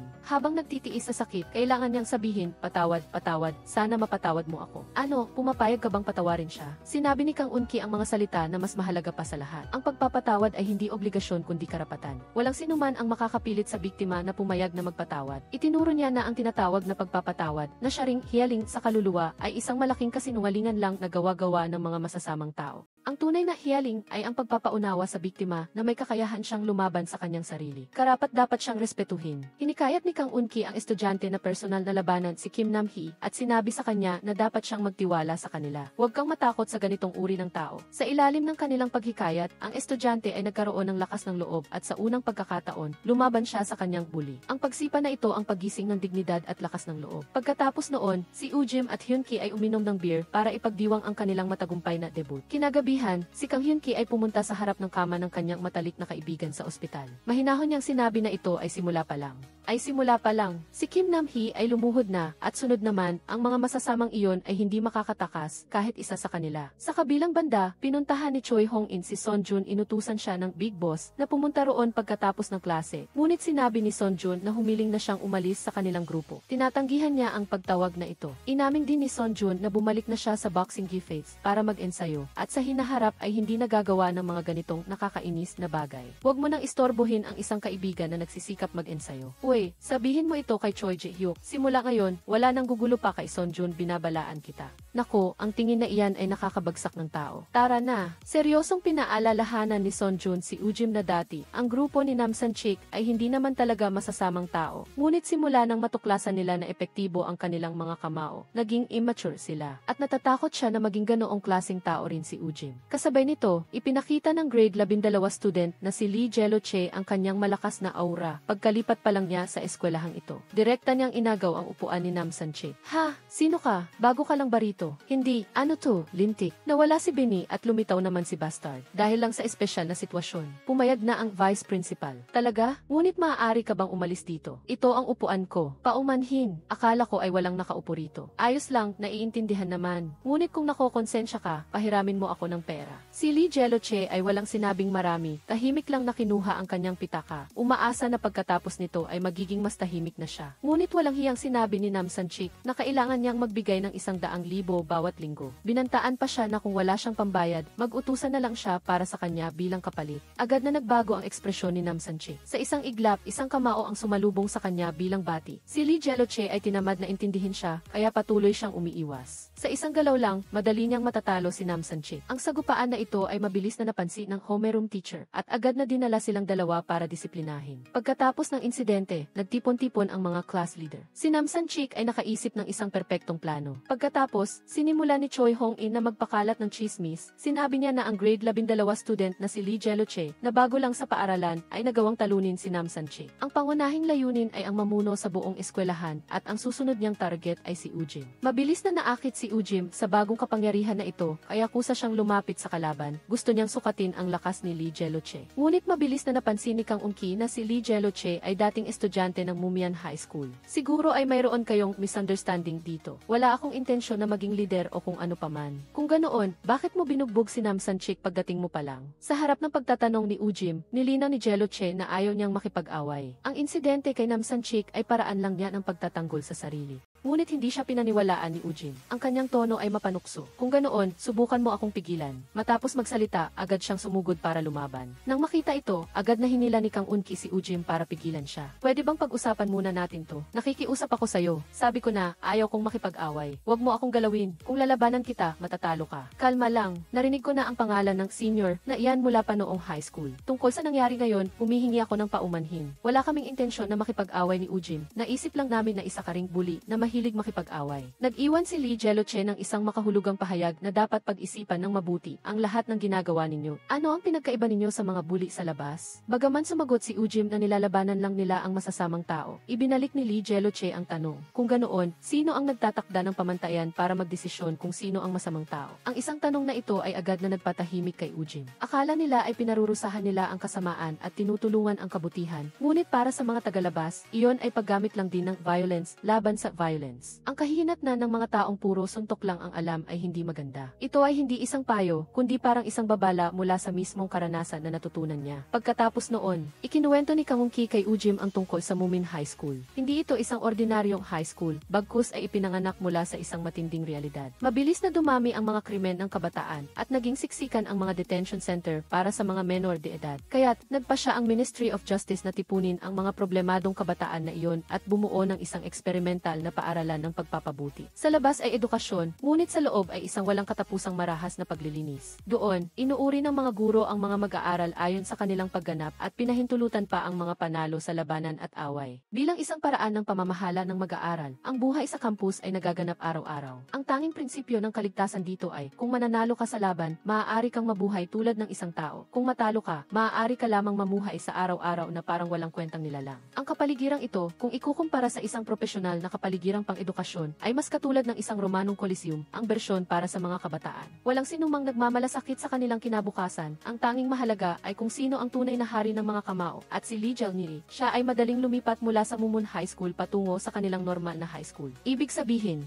ito ay dahil nanalo siya sa marahas na mundo dahil sa tanging sa Mumun School, ang pinakamalakas lamang ang may karapatang tumanggap ng kapatawaran mula sa lipunan. Kaya naman, ang lahat ng tao doon ay nagpapalaban para makalipat ng paaralan. Sa sandaling ito, napansin ni Kang Hyun-ki ang isang grupo ng mga taong nagmamasid kay Lee Jo-chi. Mabilis na napansin ni Lee Jo-chi na mayroong mali kaya agad siyang tumakas. Sa huli, inarang pa rin siya ng grupo sa isang eskinita. O maaaring sabihin na sila ay inakit ni Lee Jo-chi na pumunta rito. Si Nam Sang-sik ang unang sumugod, ngunit sa wala pang dalawang galaw, sinipa na siya ni Lee Jo-chi. Napaluhod siya sa lupa at dumadaing sa sakit. Nakita ni Heo San-ngosi ang nangyari at hindi rin nagpahuli, kaya mabilis siyang sumugod, ngunit hindi rin naging maganda ang kanyang kapalaran. Sa loob lamang ng ilang segundo, madali siyang natalo ni Gyutil. Nang tumayo si Nam Sang-sik at naghandang lumaban muli, isang malakas na kamao ang sumalubong sa kanya, na agad siyang natumba sa lupa. Dahan-dahang yumuko si Lee Jae-niri, dinampot ang school bag na nahulog sa lupa at tiningnan ang lahat ng natitirang tao na nasa estado pa rin ang pagkabigla. Ang kanyang boses ay kalmado, ngunit may matinding pananakot. Ang mga taong gusto pang mabuhay ay sunod-sunod na umalis. Sa sandaling tumalikod si Lee Jae-niri, bago siya umalis sa lugar, tinawag siya ni Kang Hyun-ki para huminto. Tuwang-tuwa siyang nagsabi, talagang ang isa kang bihirang henyo sa mga alamat. Nagsorry si Kang Hyun-ki sa kanya para sa hindi pagkakaunawaan kanina. Pagkatapos noon, mabilis niyang binago ang paksa, na binanggit ang laban niya kay Nam Sang-sik. Kung malaman ng paaralan ang nangyaring sagupaan ngayong araw, magiging mahirap para kay Lee Zeloche. Umiti si Kang Hyun-ki nang may kalokohan at ibinunyag ang isang bagay na nagpatayo ng balahibo ng isang tao. Ni-record niya ang buong laban. Nagtanong si Kang Hyun-ki nang may intensyong subukan kung sakaling kailanganin niya ang kanyang tulong sa hinaharap, sana ay tulungan siya ni Lee Zelo isang beses. Nang tanungin ni Lee Zelo kung nagpapahiwatig ba siya sa kanya, tumawa si Kang Hyun-ki at sinabing ito ay isang negosasyon lamang, na para bang may utang na loob si Lee Zeloche sa kanya. Sa kabilang banda, si Uizim ay nakaupo sa kanyang tutorial class, ngunit patuloy na iniisip ang sinabi ni Lee Zeloche. Sino ang nagtatakda ng pamantayan na nagpapasya kung ang isang tao ay masama? Sa kanyang puso, patuloy na tinatanong ni Izim ang sarili, masama ba ako o mabuti? Pag-uwi niya, agad na bumungad sa kanya ang malupit na katotohanan. Nakatanggap si Izim ng isang matinding palo mula mismo sa kanyang ama. Nagalit siya at sinaway siya dahil sa pagliban at pagiging late. Hindi, malakas na sigaw ni Inay Uizim sa kanyang asawa at hiniling na tigilan na nito ang ginagawa niya. Nagsimula siyang magduda sa palaging nagbibigay presyon na paraan ng pagtuturo ng kanyang asawa. Sa sobrang galit, hindi na kinaya ni Kim Seok-tae ang kanyang emosyon. Inisip mo ba kahit minsan na ang paraan ng pagtuturo mo ay magbibigay ng mas matinding presyon sa iyong anak, Anya? Ano ang sinabi niya? Dahil sa paraan ng pagtuturo mo, ang sitwasyon ng bata ay lumalala na. Ang buong bahay ay nababalot sa matinding tensyon. Kasabay nito, sa ibang paaralan, isang madugong insidente ang nagaganap. Hinihiling ni Jae-hyun sa biktima na dalhin ang pera sa kanya. Nagsimulang magtawanan at mang-asar ang mga babaeng estudyanteng nakapaligid kay Jae-hyun na sinasabing wala siyang pera pero tinawag pa rin sila doon. Mas lalo siyang napahiya. Napuno ng galit si Jae-hyun at agad na binugbog ang dalawa. Sa sandaling ito, muling lumitaw sina Kang Yeon-ki at Uzi. Walang imik, agad silang sumugod sa grupo at kumilos ng may determinasyon. Bawat suntok ay puno ng lakas. Magkasama na silang nakipaglaban sa maraming laban at ngayon, ang kanilang pagtutulungan ay lalo pang nagiging maayos. Bawat atake ay mabilis, malakas, at tumpak na hindi binibigyan ang mga kalaban ng anumang pagkakataong lumaban. Ngunit hindi inaasahang nangyari pagkatapos noon. agad na lumitaw ang panganib. Biglang naglabas si Yoon ng isang bakal na tubo at balak na atakehin ang dalawa ng patago. Buti na lang at napansin agad ito ni Izim at mabilis na tinulak si Yoon palayo. Pagkatapos noon, ipinakita ni Uzim ang kanyang galit na hindi pa niya nararanasan noon. Mahigpit niyang hinawakan si Jaehyun at galit na sinuntok siya ng buong lakas para turuan siya ng leksyon. Kahit na umiiyak na siya at nagmamakaawa, parang hindi siya naririnig ni Ojim at patuloy na sinuntok siya ng marahas, tila nawalan na siya ng kamalayan. Lumapit si Kang Hyun Ki para pigilan si Ojim. Ngunit sa oras na ito, namula na ang kanyang mga mata at determinadong dinampot ang bakal na tubo sa lupa. Mukhang balak niyang bigyan si Jaehyun ng isang nakamamatay na suntok. Mabuti na lang at sa kritikal na sandali, sa wakas ay napigilan ni Ojim ang sarili. Ang kanyang katinuan ay parang isang malamig na tubig na ibinuhos sa kanya na nagawang talunin ang galit sa kanyang puso. Pagkatapos ng insidente, hindi napigilan ni Kang Hyun Ki na paalalahanan siya na masyadong malakas ang kanyang ginawa at halos may nangyari ng masama. Ngunit si Izim ay nanatiling kalmado at sumagot na si Jaehyun ang unang gumawa ng aksyon at bukod pa, ang ganitong uri ng tao ay laging umaasa sa kanilang kapangyarihan upang turuan ang iba. At kung maging tulad tayo sa kanya, ayos lang ba? Iba tayo. Dapat ba tayong saktan lamang ang mga masasamang tao? Ganito ka na, Kang Eun-ki. Ikaw ang nagsimula nito. Hindi ba ito ang gusto mo? Isang hindi inaasahang tawag ang dumating na nagpahiwatig sa kanilang debate. Agad na tumakbo si Kang Eun-ki sa ospital pagkatapos makinig. Pumunta siya doon upang bisitahin ang kanyang kaibigan na matagal nang nasa koma, si Jae Sheng. Isang beses sa isang buwan ang pagbisita niya at matagal na niyang ginagawa iyon. Ngunit ngayong araw, sa wakas ay nagkaroon na sila ng himala. Nagising na si Jae Sheng. Ang biglaang pagbabagong ito ay tila nagpapahiwatig na ang mga sikreto sa nakaraan ay unti-unting mabubunyag. Dalawa na lang ang natitira. Hindi ko hahayaang makatakas ang mga gagong iyon. Sa mga oras na ito, sa internet, ang video ng dalawang nakamaskara na nakikipaglaban sa mga bully sa paaralan ay ibinahagi ng maraming beses at nakakuha ng maraming komento. May nagsabi, imbitahin natin sila para ayusin ang mga pasaway na bully sa ating paaralan. Pero natatakot ako na kung makita nila tayo, baka magdulot ito ng problema sa atin. Bumaba na ang gabi. Nagpasya si Kim sa sitay na alisin ang lahat ng gamit sa kwarto para makalipat si Ojim. Sa loob nito, biglang nawala ng kontrol sa emosyon ang nanay ni Ujim. Tinanong niya ang kanyang asawa, bakit pati ang pangalan ng ating namatay na anak? Hindi man lang niya masabi. Tahimik si Softstay. Sa sakit, sinabi niya, sapat na ang paghihirap na tiniis natin. Panahon na para mag-focus tayo kay Ujim. Sa sandaling ito, binanggit ng nanay ni Ujim ang mga kakaibang pag-ugali niya kamakailan, ang mga sugat sa kanyang mukha, ang madaling pagiging emosyonal, at ang tumataas na presyon. Umiiyak siya habang sinasabing, ang ating namatay na anak, hindi niya kinaya ang presyon kaya sinaktan niya ang kanyang kapatid. Ngayon, si Ojim ay sumusunod sa mga yapak ni Sukomyuk, gamit ang karahasan para labanan ang sakit sa kanyang puso. Sa sandaling ito, nakauwi na si Ojim. Sa pilitang hiniling ni Sofita sa kanyang anak, dapat niyang ibigay ang kanyang cassette player. Bakit mo ito dinala? Nasira na ito. Bakit mo pa rin ito dala-dala? Tinutulan mo ba ang sinabi ko? Ki-Jim, pumasok ka sa kwarto ngayon. Kim Lee Ki-Jim, sinabi ko sa iyong dalhin mo ang cassette player. Hindi naiintindihan ni Ki-Jim kung bakit at nagtanong siya, ito ang paboritong bagay ng aking kapatid. Hindi ba't sinabi mo sa akin na maging tulad niya? Tinanong niya ang kanyang ama, talaga bang alam mo kung bakit gustong-gusto ng aking kapatid ang cassette player na ito? Tama. Sa loob ng cassette player na ito, may isang sinabi na maaari siyang pumunta sa isang lugar na hindi mapupuntahan ng aking ama. Kaya ang bata ay mahina, kaya nangyari iyon sa kanya. Hindi na niya ito makaya. Hindi na niya ito makaya. Tinitigan ni Ujim ang kanyang ama sa mata at malamig na nagtanong, hindi ba't ikaw ang pumatay sa kanya? Namangha si Kim Softay. Ipinagpatuloy ni Ujim ang kanyang pagtatanong sa kanyang ama, talaga bang gusto mo na magkaroon ako ng parehong kapalaran tulad ng aking kapatid? Sa sandaling ito, ganap na nabasag ang pagitan ng dalawang ama at anak.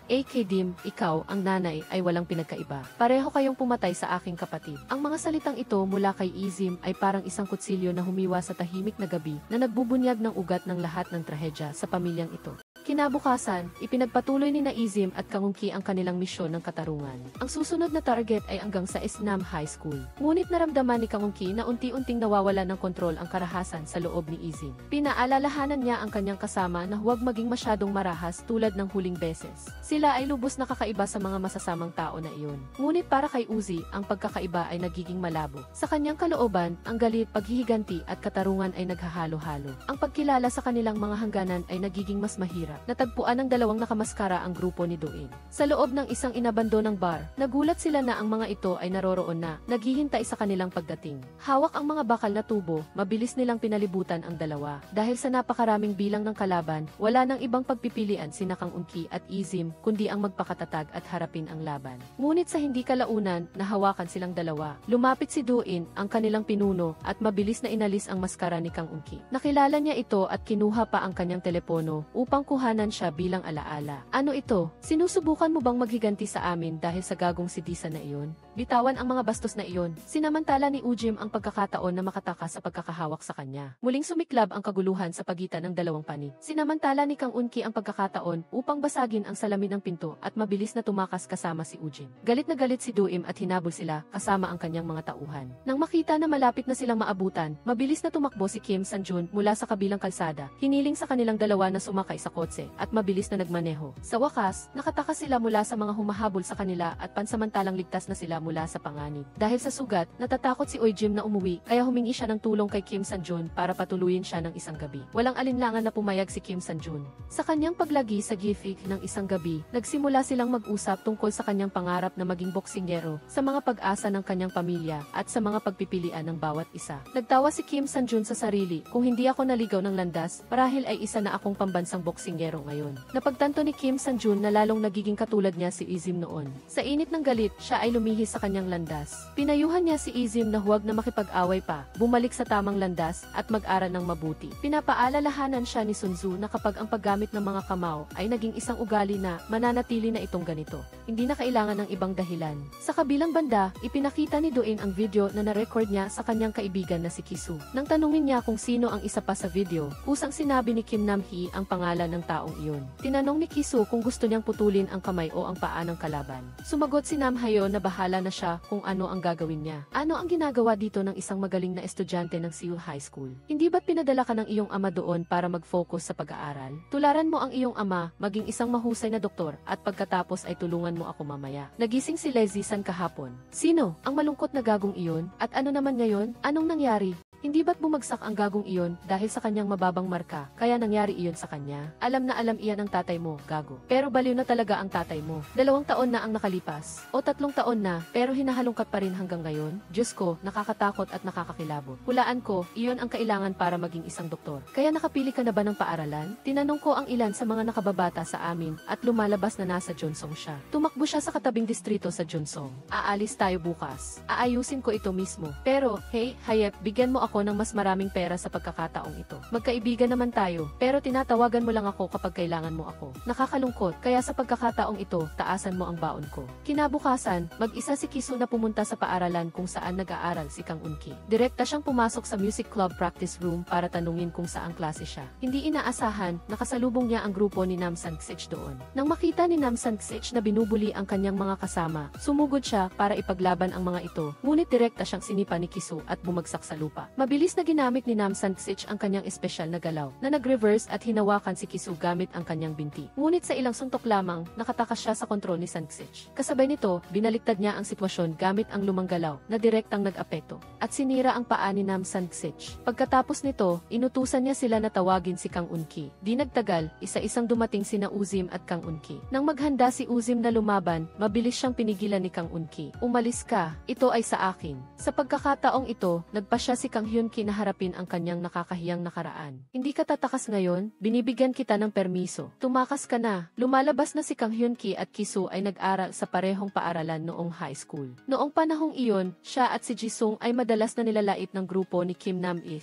Binigyan siya ng kalaban ng 2 pagpipilian, magbayad ng 100,000 won na protection fee linggo-linggo at ituturing nila silang mga kasama o babatukan sila hanggang sa mag-graduate sila. Karamihan sa mga tao ay pipiliin ang kompromiso, ngunit si Disan lamang ang hindi sumuko. Kahit na madalas siyang binabatukan at kahit na masakit na hindi siya makatayo, hindi pa rin yumuko si Jisung. Sa araw na iyon, nahuli silang 2 ulit dahil sa halagang 500,000 won na protection fee. Inilabas ni Kang Unki ang lahat ng kanyang naipon. Ngunit sapat lamang iyon para sa 240,000 won. Wala ni isang sentimo si Jisung. Tinanggap ng kalaban ang pera mula kay Yungki at pinakawalan siya, na iniiwan si Jisung na mag-isa upang tanggapin ang pagbugbog mula sa kanila. Naglakad si Kang Yungki palayo ng may mabigat na mga hakbang, ngunit lalo siyang nag-alala sa loob. Ayaw niyang manatiling naghihintay, nakatingin sa kanyang matalik na kaibigan na pinagbabantaan, ngunit siya ay isang walang magawa na duwag. Sa huli, kinuha niya ang lakas ng loob upang bumalik, ngunit nakita niya na tinulak na si Disa ng grupo mula sa bubong at bumagsak bumagsak siya sa lupa ng malakas. Ang tagpong ito ang naging pinakamalaking psikolohikal na trauma sa kanyang buhay. Ipinaliwanag din nito kung bakit gusto niyang maging isang nakamaskarang bayani. Ito ay paraan ng pagbabayad sala at pagtubo sa kanyang kahinaan sa nakaraan. Sa pagkakataong ito, nakita ni Kisu na hindi tumakas si Kang Yoon-ki. Sa halip, tumawa siya ng malamig na sinasabing hindi pa rin siya nagbabago. Muling bumalik sa kanya ang lumang alaala, ang mga pang-aasar at malalakas na suntok ay tila nagaganap muli. Dahan-dahang sinuntok ng kalaban, patuloy na pinukaw si Yoon-ki gamit ang mga salita. Ginawa pa siyang katatawanan sa pamamagitan ng pagtawag sa kanyang sarili na high school hero. Hindi rin niya nakalimutang lumingon kay Ujim at magtanong ng walang pakialam, bakit mo binatukan ang tao ko? Paano ka makakatulong sa kanya kung gusto niyang maghiganti? Dahil dyan, kailangan mong magdusa ngayon, alam mo ba? Wala akong alam dyan. Hey, duwag, wala ka bang konsensya? O, ang kaibigan ko ay binatukan ngayon. Kailangan mong bigyan ako ng dahilan. Wala akong pakialam sa opinyon mo. Dahil naiinis lang ako. Gusto ko lang siyang talunin. Nang makita si Kang Yoon-ki na nakahandusa sa lupa, hindi na nakapagpigil si Ujim at sumugod sa labanan. Sa harap ng atake ni Ujim, si Kisu ay parang naglalaro lang kasama ang kanyang maliit na kaibigan.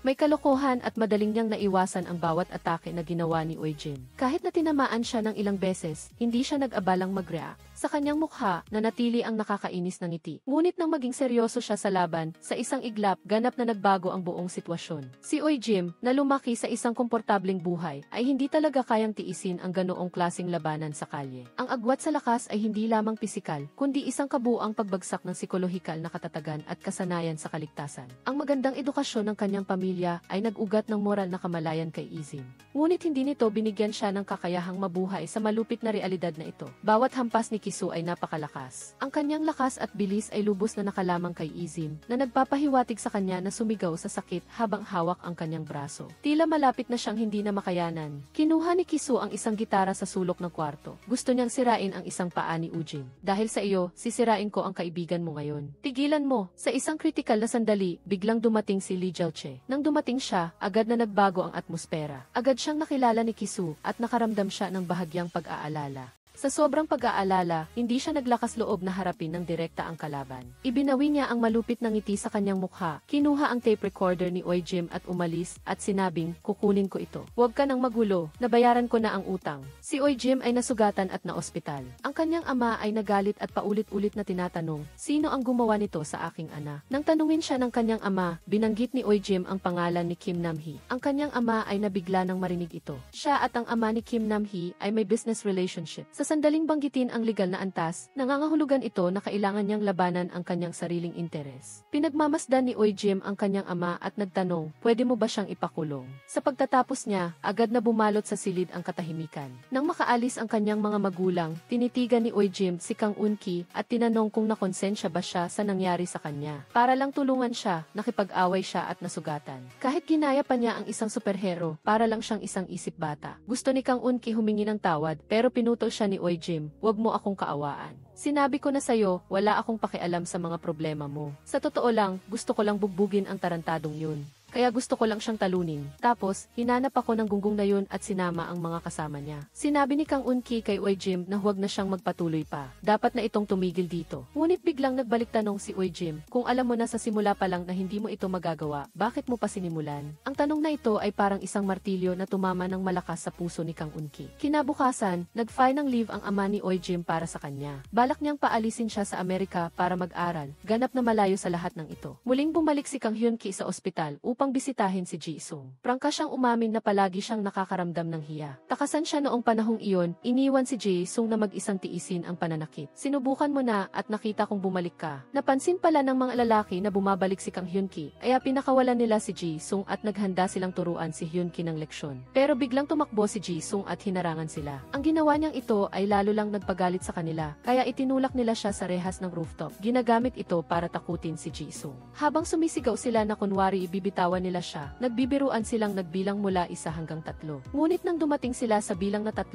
talagang binitawan siya ng lahat sa kanila. na ganito ako dahil sa iyo, gago. Dahil sa gusto kitang iligtas. Sinabi mo na pupunta ka sa istasyon ng pulisya at isisiwalat ang lahat kaya magsasampa na ang aking ama ng formal na kaso. Kahit na mas malakas ang impluensya ng ama ni Kim Nam-hae, iniisip kong sulit itong subukan para sa iyo. Sa kanyang pagtulog, muling nakita ni Oi Jim ang anyo ng kanyang kuya Sukom. Sinundan niya ang kanyang kuya sa hallway ng ospital. Nang mapansin ng nanay ni Oi Jim na nawawala ang kanyang anak, nagpanik siya at tumakbo sa buong ospital para hanapin siya. Sa huli, nakita niya si Oi Jim sa rooftop. Nakaupo siyang mag-isa sa rehas, malungkot at walang emosyon ang mga mata. Halos himatayin sa takot ang nanay ni Oi Jim. Nagmakaawa siya sa kanyang anak na huwag gumawa ng anumang katangahan. Dahan-dahang lumingon si Ujim at malumanay na nagsalita. Sa wakas, naiintindihan ko na ang desperasyon ng kuya ko. Sa sandaling iyon, tuluyan ng gumuho ang nanay ni Ujim. Humagulgol siya at inamin na palagi siyang tumatakas sa kanyang responsibilidad. Para sa kapakanan ng pamilya na mukhang perpekto sa mata ng iba, pinili niyang manahimik. Humingi siya ng tawad kay Oi Jim dahil masyado siyang naging makasarili at sakim. Kaya naman, palagi niyang binaliwala ang paghihirap na dinadanas ng kanyang mga anak. Ngunit sinabi lang ni Ijim na pagod na siya at hindi na kayang magpatuloy pa. Ang pangusap na ito ay parang huling patak na nagpaapaw sa baso, na tuluyang nagpabagsak sa kanyang ina. Muli siyang inatake ng kanyang panic disorder. Labis siyang nalungkot at lumuhod sa sahig, humihingal na parang hindi makahinga. Sa sandaling iyon, lumapit si Ujim at hinawakan ang braso ng kanyang ina. Pagbalik nila sa kanilang silid, ang kanyang ama ay nagbanggit ng tungkol sa paglipat ng paaralan para ipagpatuloy ang kanyang pag-aaral sa Amerika na parang ordinaryong usapan lang. Pero ito ang unang pagkakataon na pinutol ng kanyang ina ang desisyon ng kanyang asawa. Hinilan niya ang kanyang asawa palabas sa pasilyo, sa labas ng silid. Sa kanyang mga mata ay makikita ang galit at matagal ang sinupil na kalungkutan, at nanginginig ang kanyang boses. Ngunit ang bawat salita ay napakalinaw.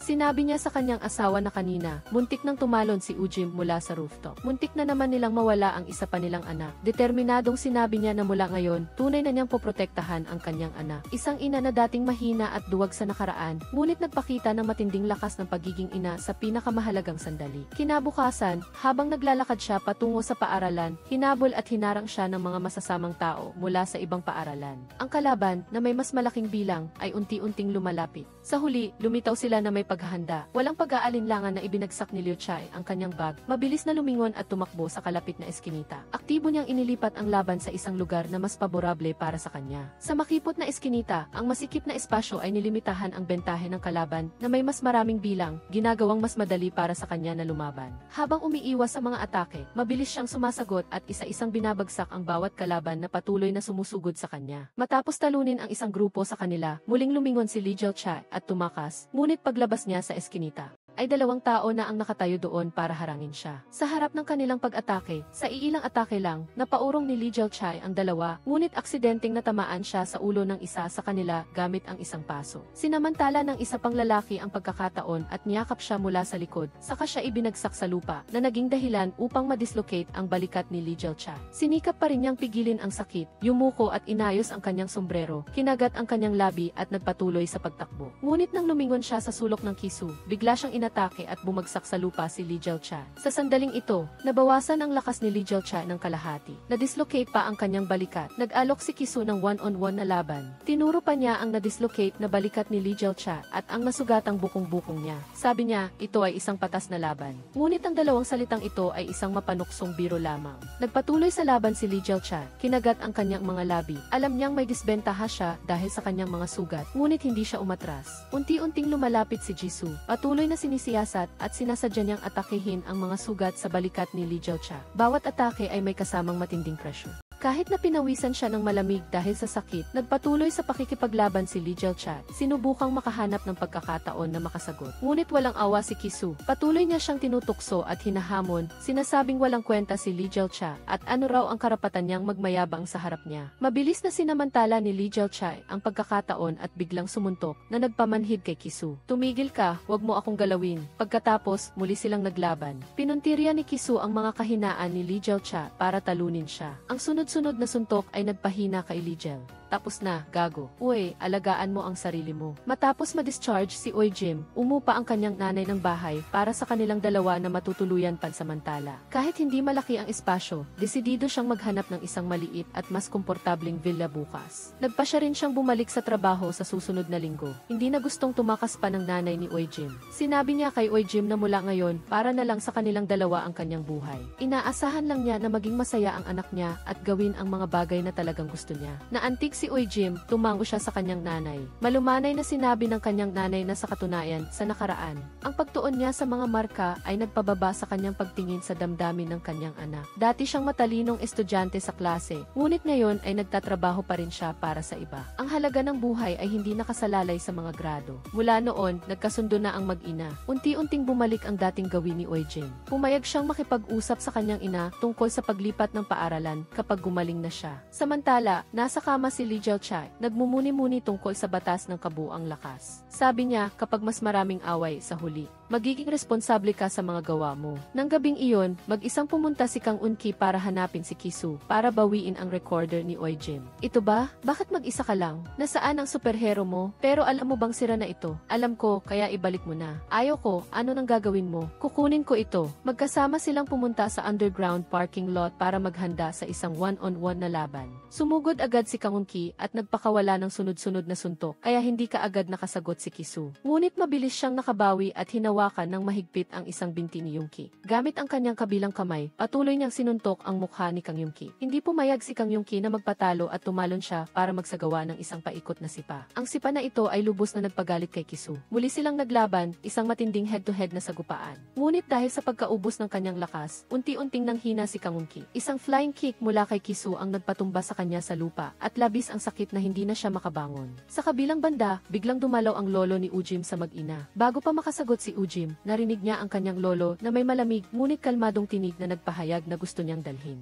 Dinala ni Ujim ang kanyang ina sa bahay at sa ospital para sa therapy. Ang pangunahing dahilan ay ang kanyang mental na estado ay madalas na hindi matatag. Sa loob ng mahabang panahon, hindi epektibo ang pag-inom ng gamot. Ang obsessive-compulsive disorder ay lalong lumalala. Ngayon, nag-isa siyang lumipat kasama ang kanyang anak at hindi pinapayagang pumasok sa paaralan. Hindi na niya kayang panatilihin ang mga pangunahing gawain ng isang normal na pamilya. Nang marinig ang mga salitang ito, lumapit si Ujim upang subukang ipaliwanag ang sitwasyon ng kanyang ina. Ngunit seryosong sinabi ng kanyang lolo na ginagawa nila ito para sa kanyang kapakanan. Malungkot ngunit malamig ang boses niya na parang ito ay isang sakripisyo na kailangan nilang gawin. Ay pinilit nilang gawin. Pagkatapos, inutusan ng lolo ang dalawang empleyado ng psychiatric hospital na puwersahang dalhin ang nanay ni Ujim. Ang dahilan ay ang pamilya ay humingi ng interbensyon sa social welfare. Pagkarinig nito, agad na nahirapang huminga ang nanay ni Ujim, ngunit buong lakas pa rin niyang tinawagan ang kanyang abogado, humihingi ng personal na proteksyon at tulong sa abogado. Ang tawag na ito ang unang pagkakataon na tumayo siya sa sarili niyang mga paa nang hindi umaasa sa sinuman, pinoprotektahan ang kanyang dangal at karapatan. Ujim, anak, babalik ako kaagad para sunduin ka. Maghintay ka ha, okay? Sa kabilang banda, bagaman natalo si Kang Eun-ki, si Kisu, pinayagan pa rin ni Kisu na ibalik ang tape recorder ni Ujim. Nalaman ng lolo ang tungkol sa abogado ng nanay ni Ujim at kalmadong sinabi na walang saysay ang pakikipaglaban niya dahil sa sistema ng medisina, siya ang boss. Ang desisyon ay nasa kamay niya. Pagkatapos sabihin ang mapanuksong pangusap na ito, ngumiti ang lolo at ipinaliwanag kay Ujim na ito ang tinatawag na kapangyarihan. Pagkatapos, sinimulan niyang ayusin ang hinaharap ni Ujim na sinasabi niyang para daw ito sa ikabubuti niya. Inihayag ng lolo na ipapadala niya si Ujim sa isang boarding school sa Boston, DTC, upang makatakas sa masamang kapaligiran ng pamilya at magsimula ng bagong buhay. At bago matapos ang lahat ng mga pamamaraan, si Ujim ay pansamantalang maninirahan sa kanyang lolo. Sa sandaling ito, biglang nakatanggap ng tawag si Ujim mula kay Kang Eun-ki. Walang sinabi, agad siyang bumaba ng sasakyan at tumakas. Nang magkita sila, sinabi ni Kang Eun-ki na nakita niya ang tatay ni Ujim sa paaralan kanina at narinig niya na aalis siya para mag-aral sa ibang bansa. Hindi nagtanong o nagpumilit si Nung-ki, tahimik lang niyang kinuha ang tape recorder at ibinigay ito sa kanya. Pagkatapos, seryoso siyang humingi ng tawad. Sa sandaling lumiko siya para umalis, biglang lumingon si Kang Eun-ki at pinaalalahanan si Ujim na inayos na niya ang tape recorder para sa kanya. Inisuot ni Ujim ang kanyang headphone, inaalala ang mga salitang sinabi ng kanyang kuya Sukong, "Huwag kang makinig gamit ang iyong tainga lamang, kundi damhin mo ito sa iyong puso. Hindi ito musika, kundi buhay na katapangan." Kinabukasan, muling pinuntahan ng ama ni Ujim si Kang Eun-ki upang tanungin kung nasaan si Ujim.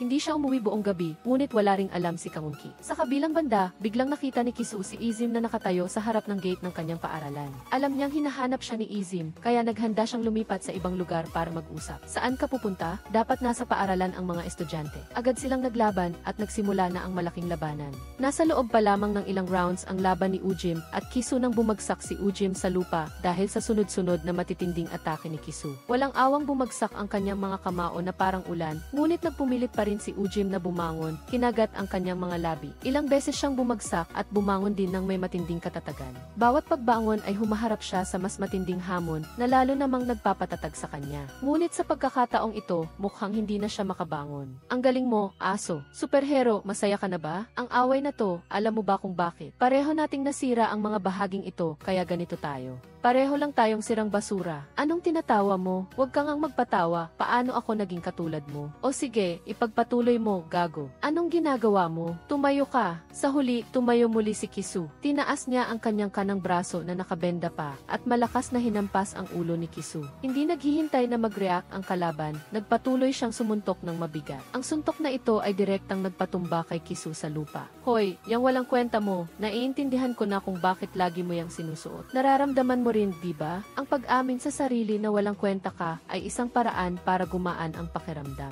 Hindi natin kayang ayusin ang sinuman.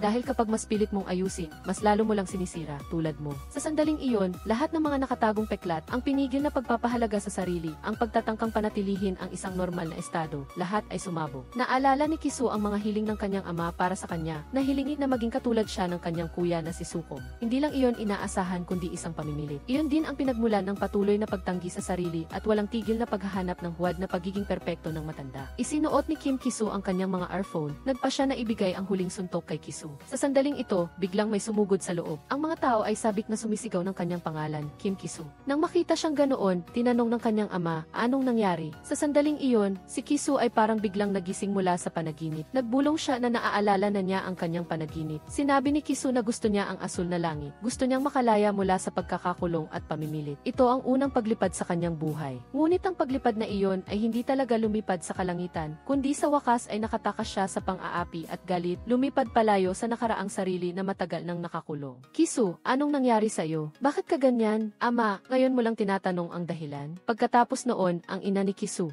ihatid siya sa bus papuntang high school. Hindi inaasahan ni Mumian na sumama rin si Kang Unki sa biyahe. Sabi niya, tutal, mapipilitan din naman akong lumipat ng paaralan, di ba't mas maganda kung magkasama na lang tayo. Sa lalong madaling panahon, pumasok na ang bus sa bagong paaralan, ang Mumian High School. Mula sa labas, mukhang madilim at luma, ngunit ito ang sentro ng mga matitigas at pasaway na mag-aaral. Malayo ang pinanggalingan ninyo, nagpakahirap kayo. Medyo huli na tayo, bumaba na kayo agad. Bilisan ninyo, bumaba na. Sabi-sabi na kung makapasok ka sa top 10 sa ranking ng labanan. Maaari kang makatakas mula sa mga limitasyon ng paaralang ito. Ngunit para sa kanila, marahil ito ay isang muling pagsisimula. Tiningnan ni Kisu ang kakaibang campus, kasama ang mga hindi inaasahang panganib sa harap niya. Alam niya na mula sa sandaling ito ang tunay na paglipad na para sa kanya.